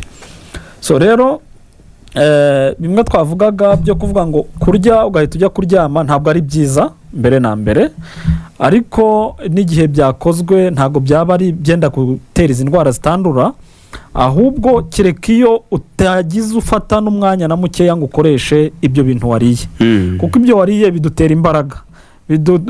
kandi bya binure nahoze mvuga iyo utabikoresheje bagenda bikidepa mu bicece ku nda bakavuga bati umuntu yazanye inda cyangwa yagize gute, ariko wabikoresheje ukabitwika bikavamo imbaraga ukeneye gukoresha nta kibazo. Rero ntabwo bakagombye kugira impungenge ko kubera ko arya akajya kuryama bizamutera indwara zitandura, ariko abyutse akajya mu gasiporo akakoresha nyine bya bintu yariye nta kibazo yagira. Korode, ikindi kibazo cy'indwara tugihuza na byandi twita ngo dukoko turi mu budahangarwa ku miti byandi antimicrobial resistance ko mubyita, kuko yavuze ati umuntu warwaye indwara runaka yenda zitandura turi kuvuga yenda zikagaragara kare bakamuha imiti yakuma ameze neza akaba yiretse yatubasa hari ikibazo. Ngira ngo Korode niwe wavuze ko ari ingoma nabihuza. Korode ni ikirehe ni kirehe na numvise cyangwa yitwa ngoma. Korode ngoma ni Korode kirehe nta kibazo nta kibazo. Ndashaka umubwira yari yanabivuza yibaza nyine kuntu abantu ni hehe hashyirwa imbaraga kugira ngo abantu bagerweho, ariko aravuze nuvanga imiti izi ndwara twise rwica ruhoze n'ubundi ubu ngubu ushobora kuba wibereye mu isoko wigiriye mu kazi ariko ufite hypertension ugendana utabizi. Ni mpamvu tuzita ngo ni rwica ruhoze, tukanasaba abantu kujya kwipimisha bakamenya uko bahagaze. Ushobora kubana n'izi ndwara utazi kuzifite. Nagira ngo Korode icyo kintu abanza cyumve. Ni mpamvu dusaba guhora bipimisha. Rero niyo ugiye kwa muganga ujya kwa muganga ari uko warembye. Buriya rero uko baguhaye imiti ugenda wumva ugarura akabaraga ukongera ukamera neza, bisaba yuko ya miti muganga kwandikiye uyimara yose. Ntabwo uvuga ngo kubera ko ntangiye kwiyumva nkaba numva mfite imbaraga sinkwiye kuyimara, kuko doze cyangwa quantité imiti aba yakwandikiye abazi ko izahwana n'iminsi uzamara ukaba ari bw'umubiri wakize neza. Ariko iyo utangiye kwiyumva ngo ndumva mbashije noneho reka mpagarika imiti reka njye kwa ni hahandi rero byaterana iyo antimicrobial resistance, ariko noneho bishobora no gutuma bwa burwayi bwongera bukagaruka. Yuririwe nturaye. So rero no twamugira inama ko imiti muganga yamwandikiye yajya yinywa akayimara. Dr. dufashe inyamamare we yavuze ku kintu kijyanye na generation cyangwa se conflit de generation, avuga urumva hari kudahuza kw'abakuze n'abana babyiruka ku myitwarire nyine iganisha cyangwa ibungabunga ubuzima bwabo nyine binahura n'indwara zitandura. Anabaza n'ikindi avuga ati abo bazabazwa bande ko aba bari hafi yabo nk'imiryango batabyumva kimwe n'aba ngaba. Anabaza ikindi cya kabiri ati abakozi bo mu rugo bo ko ari icyiciro cyihariye cy'abanyarwanda nk'urubyiruko imbaraga z'igihugu zubaka bate bo batuyubatswe mu buryo bw'ubuzima bwabo muzabageraho mute? Icyo navuga wenda tubikusanyije ibibazo byose nuko reka tubaze tunabashimira wenda inyunganizi baduhaye n'ibibazo batubajije. Ni byiza ko wamugani kuvuga uzi ko uhaye n'abagukurikiye bakanaza mu kiganiro. Yes, ni byiza cyane katubashimiye. Ni kitubwira yuko message byo turi kuvuga biri kugera ku bantu benshi kandi bari kubyumva. Twizera yuko wenda binabafasha no guhindura imyitwarire yabo n'imigenzereze. Icyo ronge navuga ahangaha nuko ibi byose harimo kwisuzumisha hakiri kare mu Kigali niho biri, mu giturage ntabe hari. Yes, ariko ngira ngo icyo navuga nuko ubu ngubu gahunda twaje gusanga uretse ni Kigali nyine ni kwigisha n'ugorozaho kandi burya guhindura imyitwarire n'imigenzereze bifata igihe. Bisaba ngo rero wumva ya message ikugereho yumve none ejo garuke wumve ko kate tere ko abana reka nanjye icyo nkora. Nuko twaje gusanga yuko nkuko tubivuga kujya kwizumisha tutarwaye ntabwo birakunda, dushyiramo nyine nta mwanya afite, nagiye guhinga nagiye mu bindi. Ariko ubu gahunda twafashe nka Minisiteri y'Ubuzima na RBC nuko gusuzumiza indwara zitandura tubimanura bikajya hasi mu mudugudu, bikajya hasi ku mujyanama w'ubuzima agatanga izi serivisi mu mudugudu. Hariho n'abandi bantu ndetse bagiye kujya bunganira abajyanama b'ubuzima nabo bazaba bari ku rwego rw'umudugudu. Ikintu cyambere bagiye kudufasha ni ubukangurambaga, ni ukugusuzuma hakiri kare izi ndwara n'uwo wasanze afite ikibazo ukamwereza kwa muganga, kuko nibyo uko icyo gihe ntabwo bisaba ngo uze kwa muganga no ku cyumweru waruhutse wa muntu aragusanga mu rugo agusuzume cyangwa tujya wenda duhuriraho dukore inama y'umudugudu cyangwa umugoroba w'umuryango izo serivisi zatangirwe. Turi kubona icyo kintu cyadufasha kubona abantu hakiri kare bidatinze. Hari uturere byatangiyemo nka Rusizi, Nyamasheke, akarere hano hirya utaragera Muhanga ni Kamonyi byatangiye n'ahandi naho tubirimo ngira ngo Nyabihu nabyo biri gutangira so ngira ngo nibyo bintu turi kubona byafasha atari gusa nabo mu mujyi turi kuvuga hose none n'abandi bo mu cyaro service zikabageraho kandi byagaga yuko bajyana mu buzima bakoze ibinini cyane kurusha ibingibi nibazabikora twumva ari igisubizo cy'igihe kirekire cyafasha kugira ngo abantu service zibagereho bazaza generation icyo yavugaga myumvire ku bakuze n'abato imyumvire byo ngira ngo imyumvire n'urugendo ariko nyine abamugane bigeza bivugaho mugenzi wanjye so urubyiruko yes turumva uyu munsi nta cyo dufite ariko ejo kizaza kandi kugira ngo dutegure neza kuzabaho neza mu minsi imbere nuko tubitangira uyu munsi tubikora ubu ngubu nkeka yuko nyine niko kwigisha guhoraho ibyo babajyana mu buzima bagiye kudufasha gukora harimo no kwigisha abantu bihoraho ku buryo wenda ubu twavuganye ariko nyuma y'icyumweru ibi twavuganye n'ababyumvishe wenda harimo nka 90% bazabagirwa bisubirire muri bwa buzima busanzwe ko yavuga ati ibintu bizabazwa ndi birareba leta birareba umuturage birareba imiryango kwa Alphonse nuko iki kintu cyo kurwanya indwara zitandura navuga yuko leta bundi twese nyine turazi niyo ibireba niyo yagombye kuba navuga itangira imirongo migari ariko kugira ngo iki kibazo cy'indwara zitandura tukirwanye tukimareho cyangwa binamara igihe kirekire dukeneye gukorana n'abantu bose bashoboka ntitwumve ngo ni bya leta ngewe umuturage ntibindeba ngewe navuga gukora mu miryango itigenga ntibindeba kubera ko uri umuryango w'abibumbye ushinzwe ubuzima uvuga ko kugira ngo tugere ku ntego z'ikinyagihumbi turwanye izi ndwara bisaba gukorana bakita ngo ni multi sectorial approach inzego zose ugiye kureba nk'izi ndwara zitandura uko turi kuzivuga nk'ibingiye twavuze by'imirire by'itabi bya siporo ibyinshi nta nubwo ari minisante bireba minisante ntiyabikora yonyine idakoranye na Minisiteri y'Ubuhinzi yabikora yonyine idakoranye na Minisiteri ishinzwe siporo ufite birasanga umuntu wese tumuzane ikoranye n'abanyamadini ibingiye mu rusengero roho nzizwe mu mubiri muzima ibyo byose ngira ngo ni ingamba zikomatanije buri wese ngira ngo abifitemo uruhare ariko nyine uko wenda twabivuga minisante twebwe nyine turi imbere turi ku ruhembe rw'imbere ariko dukeneye ko n'abantu bose babizamo tukabigira ibyacu ku buryo duhuriza hamwe kugira ngo tugere ku kintu kinini twese dufatanije abakozi mu rugo zatungwamo itoroje iki abakozi bo mu rugo yavuze ati ni icyiciro cy'urubyiruko benshi harimo n'abakuze ko batabemera gusohoka ngo bagere no muri ku gasiporo bagere no kwisuzumisha bo bazabazwa nde ngira ngo ibyo ngibyo nabyo ngira ngo ni ikintu ariko sinkeka yuko wenda bogo wenda afite wenda research yakoze ariko kuva ku mukozi wo mu rugo amara ukwezi atarenze n'igipangu ngo agende nta ajye kugura inyanya gusa nta nugira sinkeka yuko ariko nabo ngira ngo wenda ubwo ni bwa bukangurambaga abantu bose twagombye kumva ko ni uburenganzira bwabo nabo bwo kugira navuga kugera kuri service cyangwa kwirinda ibingibi turimo turavuga reka yuko icyo nacyo ni ikintu cyagombye kurebwa kuko nimba kuko ari ikibazo kinini cyane cyane yuko wamugane uri abakozi bo mu rugo n'abantu bakomeye cyane umuntu utekera ukaza ukaryo gusigira abantu ukabasanga wagombye nayo kumufata nk'aba muntu navuga mu buzima bwawe wagombye gufata neza ku buryo navuga bwiza Elias Kacyiru yavuze yese yagumye ashimangira WNS imirire batanze inyunganizi avuga ati inzego zikorane kugira ngo bigere muri decentralization Elias rero uyu nguyu wenda Alphonse uramuzi cyane niba ni muri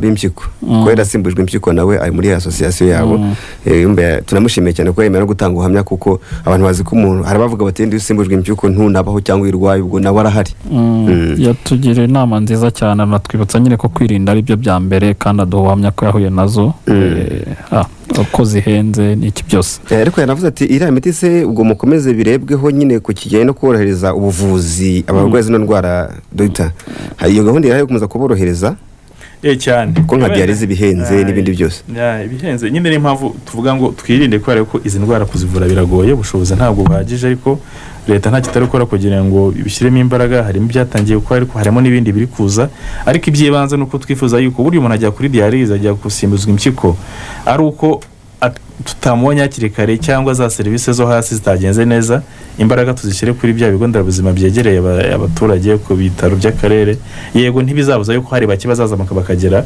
ku rwego rwo kujya gusimbuzwa impyiko ku rwego rwo kujya ariko ibyo nibyo dushaka gushyiramo cyane ariko icyiza nuko bwa buvuzi uko bugenda buza mu Rwanda nuko gahunda ari uko mituweli igenda ifasha abaturage kubona iyo miti kugira ngo diyalize ubu irayishyura, ngira ngo na kanseri nicyo kintu kitakiri kuri mituweli. Imiti ya kanseri leta yafashe gahunda yuko nayo iri kujyaho, ariko ubuvuzi busanzwe, indwara hypertension, diabete, imiti abantu barifatira kuri mituweli n'ibindi byose no kugenda tubyongeraho ku buryo umunyarwanda abasha kubona ubwo buvuzi, kandi bitaye ngombwa yuko ajya kugurisha itungo rye, agurisha isambu imutunze usange bimutwaye no mu bukene bukabije.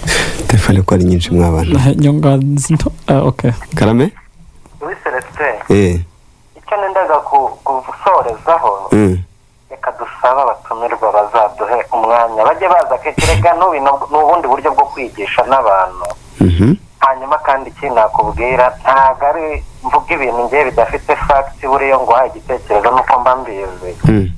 Umuntu yinjira mu rugo agasohokamo amaze y'umwaka utamubaza n'umuyobozi w'umudugudu akakubwira ko atamuzi, uwo muntu uzamubwira ngo najye kwisuzumisha atazamenya ajya hejuru, ngo najye kwisuzumisha ntagaruke. hakenerwa ubukangurambaga, nimba ari ukwigisha ababosi, ariko rero biroroshye. Iyi miryango kuki idafitanye na Minaroke ku munsi w'umuganda habaho n'umuganda wo kwigisha abantu? Hari aho biba muri za free zone tujya duhura n'abantu bakadusuzuma, ariko bikwiriye kuba repetition, bikisubiramo kenshi, kuko kwigisha nemera ko ari uguhozaho. Turakoze cyane, mugire umunsi mwiza, ariko n'uburyo bwo guca mu itangazamakuru ndabushyigikiye, ni uburyo bwiza. Ubwo na social media bazirebe, niho hantu bashobora kuzasanga urubyiruko. Mugire umunsi mwiza. Nakoze cyane Nyamamare. Reka rero Nyamamare warugarutse, reka benshi barimo duhamagara ko bihangane kuko iminota yo ntago ibihagaze, ariko vuze ikintu kisati tuzenge dufata umwanya wenda unahoraho cyangwa se tuzabireba nyine kugira ngo turiko twabihuza. Reka twerekeze kuri arifite inyunganize ebyiri ku bibazo byabajijwe. Ni gatoya ntago gatinda. Nyamamare nawe arakoze cyane ko nakigarutseho cyaba abantu bo mu rugo, ariko yego nta bushakashatsi bitwereka ko badakora n'ababosi babo kugira ngo babe babona urwo ruhushya, ariko icyo nashaka kuvuga nuko byibura nizera kandi nuko abenshi bumva Radio Imanzi bakaba bumva byibura aya makuru. Nagira ngo babwire ko ahantu batuye hariho hose haba hari centre de santé cyangwa ikigo nderabuzima kibegereye kandi kibasha gupima izo ndwara. Mbizi neza ko hari ibindi bigaragaza ko baka impushya bakajya kureba umupira, bakajya gusenga, cyangwa bakajya mu bindi bintu mu bitaramo n'iki, bajye bakuruhushya abakozi babakoresha babo bajye no kureba uko bahagaze. Agiye kuri centre de santé mwegereye bamusuzuma, nkuko yarabivuze n'ibikorwa biba biri byateguwe abantu bashobora guhuriraho. Ari naho nahita mvuga kuri Claude Jya numvise ari ingoma nuko bambwiye ngo ni Kirehe, namubwira ko kugeza ubu kubera ko abantu uretse n'ibyo bigondera buzima biba bipima izo ndwara, nk'ubu turi mu cyumweru cyahariwe kurwanya indwara z'umutima, aho turi gupima abantu ku rwego mu mirenge yose mu karere ka Ngoma, ndetse nanababwira ngo nejo mu muganda hazatangwa message nyuma banapimwe, ndetse no ku cyumweru muri ka Free Day Ngoma habeho gupimwa kw'abaturage. Urumva n'uburyo bwo gukomeza kwegera abaturage. Icyanyuma navuga nuko mbere yuko tuvuga ngo ibintu ubuzima bw'umuntu bubazwe na leta, n'umuntu nawe abazwe ubuzima bwe, nawe yumve ko bimureba. Ni nacyo dushishikariza abantu, nuko umuntu abigira ibye mbere yuko ategereza ko leta hari byinshi bayakoze. Ibyo bigondera buzima bikaba bihari kandi bishobora kumupima, ariko wowe urabikoresha ubibyaza umusaruro, urabizi ko ushobora kujyaho bakagupima ku buntu. Icyo kintu nicyo dushaka ko abantu bamenya mbere yuko azakuvuga ngo leta ye kuzaza kuvuga ngo byuka va mu nzu ugiye kwipimisha, ahubwo namenye ko amahirwe yamwegereje abyuka yijyaneyo. Ugifite mikoro tubwire ku kijyanye n'inama ya 4 ku rwego rw'isi zabaye iteraniye mu Rwanda. Urakoze cyane. Ni bwa buryo rero Dr yarabaye nk'ugisorezaho, ariko ni bwa buryo bwo gukorana n'inzego nyinshi zitandukanye. So dufite inama rero ku rwego rw'isi, niyo nama nini navuga kugeza ubu ku rwego rw'isi yiga ku ndwara zitandura. N'ubwa mbere igiye kubera muri Afurika, yahise iza rero kubera mu Rwanda, kandi kugira ngo ize mu Rwanda nabyo nuko hari ibintu byiza byinshi byakozwe twavuga by'intangarugero. Iyi nama rero izahuza abantu 700 baturutse mu bihugu birenga 80, ikazaba ku itariki 22 kugera kuri itariki 20 kugera kuri 22, ndetse kuri 20 kazatangirira abayitabiriye bose barenga 500 baturutse hanze y'igihugu bitabira Kafride, Kigali Kafride itegurwa n'umujyi wa Kigali. kugira ngo byibura banigireho ko hari igikorwa gikomeye dukora mu kurwanya izi ndwara zitandura, aho abantu bakora siporo mu buryo bwo kurwanya indwara zitandura kandi bakanapimwa. Iyi nama rero navuga ko ifite n'akamaro kanini ku gihugu muri rusange cyangwa n'abaturarwanda. Ni umuco mwiza, turabisanganywe kwakira abantu neza, haba mu mahoteli n'ahandi hatandukanye, ariko noneho ni n'umwanya mwiza wo kwiga abandi bakora gute ku rwego rw'isi. Ibihugu bizaba bitandukanye bihari, hari ibyo bizagaragaza, hari ibyo natwe tuzagaragaza mu Rwanda dukora. Ese abandi bakoze iki kugira ngo bahangane n'izi ndwara? Ese batwigiraho iki, twabigiraho iki kugira ngo igihe cyose duhuye n'izi ndwara tubashe guhangana nazo? Ndumva nicyo cy'ingenzi yenda navuga. Wenda na Dr. yakungana nk'urwego bwite rwa leta, iyo yose hari icyo mwiteze muri iyi nama, nicyo muzamurajyanye nyine, ariko izasigira iki gihugu? Alphonse ngira ngo yavuze neza, ntabwo nenda kongeraho byinshi. Ubundi inama zivamo nk'ibintu nka 3 cyangwa 4. Cyambere ni ukugira ngo abantu bahure, baganire, barebe, bungurane ibitekerezo, bavanemo ingamba nshyashya zo guhangana wenda n'icyo bari kwiga. Aho ngaho turi kuvuga ku ndwara zitandura, so icyo ngicyo turacyiteze. Abantu barenga bave mu bihugu birenga 80. Ni byiza cyane yuko duhura amakuru tukayahana, noneho tukafatana n'ingamba tugiye gukora iki. Icyo ni cyiza cyane. Ikindi kintu cya kabiri navuga nga kigiye kuzamo nuko mwizi nama haza abantu batandukanye, hari bakora ibintu bitandukanye. Twizeye yuko nk'igihugu nacyo tugiye guhuramo n'abandi bantu, harimo abafatanyabikorwa batandukanye bashyashya dushobora kuzakuramo. So iyo wahuye n'abantu ukabwira ibyo ukora, ibyo mukora, akenshi munapangana n'imishinga mugiye gukorana. Icyo nacyo ni ikintu twizeye ko kizavamo kandi ko tuzavanamo imishinga ifatika. Navuga ikindi kintu wenda navuga cya gatatu, yes, turi kureba ubuzima n'indwara zitandura, ariko tugiye kugira abantu barenga 500 bagiye kuza, ngira ngo bazatugera no ku mafaranga. Ibyo nabyo ntabwo twabica ku ruhande, ni biri mu bintu bituma wenda tuzana n'inama hano. Yes, abatanga serivisi zitandukanye bakagera bakazitanga. Icyo nacyo ni ikintu cyiza. Ikindi rero navuga nuko bidufasha noneho natwe no kubwira isi, yes, mu Rwanda nanga tugeze, abafatanyabikorwa cyane abandi bantu bose batandukanye bakabasha wenda nabo kumenya ibyo dukora ku buryo wenda ndetse n'imishinga mishyashya igenda iziramo. Reka yuko ibyo ngibyo ndetse n'inama icyo wenda tubona tuzavana mu ngira ngo mu mwaka utaha niho hazabaho inama ku rwego rw'isi yindi izabera mu muryango w'abibumbye ivuga ku izi ndwara zitandura, iri kujya kureba ingamba zarafashwe imyaka 5 ishize tugeze hehe. Ngira ngo ibyo nabyo ibizajya muri iriya nama bimwe na bimwe bizategurwa mu inama tugiye kwakira, ku buryo twagenda dufite navuga ijambo rimwe, cyane cyane nk'ibihugu byacu bikiri mu nzira y'amajyambere, cyangwa wenda abafatanyabikorwa batandukanye kuvuga za societe civile. Reka yuko ibyo nabyo ni ikintu cyiza yuko navuga ibigiye kuzavugirwa mu iyo nama bizaba byakorewe mu Rwanda. Ariko cyane cyane cyo tubonamo ni abantu bagiye kuza, tugiye kubyaza umusaruro tukabigeraho, ndetse abenshi tukava twatangiye gusinyana imishinga itandukanye, projet tugiye gukora nabo kugira ngo tubunye guhangana n'izo ndwara zitandura. Ibitekerezo nka biri tugiye gusorezaho by'abaduteze yombi, harimo umwitwa ngo Jado, yavuze ati ni Jado mukunda abantu, twishimiye ikiganiro kandi twahavanyemo isomo ry'ubuzima. Abantu dukwiye kujya kwa muganga mbere yuko turwara. Murakoze, ndi kubumvira Igicumbi Ibwisige. Undi yitwa Pascal ari mu murenge wa Murambi mu karere ka Rulindo, we yavuze ati ikiganiro ni cyiza cyane, ariko hano i Rulindo ngo hari aburubyiruko nyuma yo gucukura amabuye y'agaciro ngo baba bari kunywa inzoga n'itabi cyane. Ati nabo muzabigishe byihariye cy'agafaranga kabakiri gitaba. Ubwo naho ni ahantu bashobora kwitwaho byihariye. Undi muntu yomba nawe tubajije ngo uri Muyumbu, gusa wenda batashyize navuga ati ndi hano ku Muyumbu ngo ni Rwamagana. Ati ndi ku Muyumbu mbateze yombi. Atariko hari ikibazo ngo hari ikibazo cy'abavuzi bababwira ko bavura izo ndwara mu gihe umuntu yamaze kwiheba ko atagikize, izo ndwara zitandura nyine. Ati mu by'ukuri buriya buvuzi burakora. Nifuza ko tugisorezaho kuko yanakomeje, ni ubutumwa burebure akomeje avuga yuko ngo biranamamazwa, ariko iki kibazo umuntu wamugana bateze yombi akavuga ati na kera twarazivuraga izo ndwara, ndakuvuga uti rukiri. Abantu babyizere cyangwa biragenda bite tubita? Reka tubanze tubagira ngo ni ikibazo natwe tubona abantu barayobya abantu. Icyo cya mbere.